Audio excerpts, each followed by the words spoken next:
Hi there, this is Java Jim with First Line Equipment. And today in front of us we have the Elektra gorgeous Semiautomatica, and we're going to go over on how to put on the steam wand.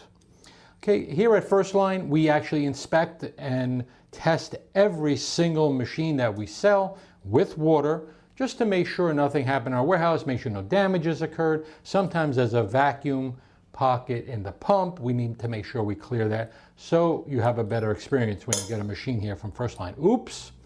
Anyways, we do also remove the wand before shipping, because if we don't, what happens is this wand bends into the boiler, and this has happened over 25 years ago. So since we've been doing this, we don't see any damage from the wand, but you'll find this in a separate either plastic bag or compartment in the foam that the machines come with.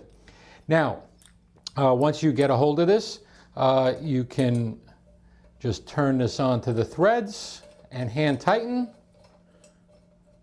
Okay, you can position it wherever you want. That's best for you. Some customers like it here. Some customers want it on a basically 45-degree angle. Where you want it, you just get a little piece of masking tape.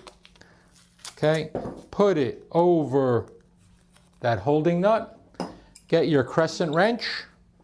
Place it with the masking tape underneath so you don't scratch. And you're going to hold the wand in the position that you want and just about 1/8 of a turn tightness. Take the tape off and you're ready to go. And then just test to make sure there's not any leaks. Thank you for watching. Give us a thumbs up down below. If you have any questions or comments, please also ask. This is very, very simple. And also, if you're ever shipping the machine again, make sure you remove the wand.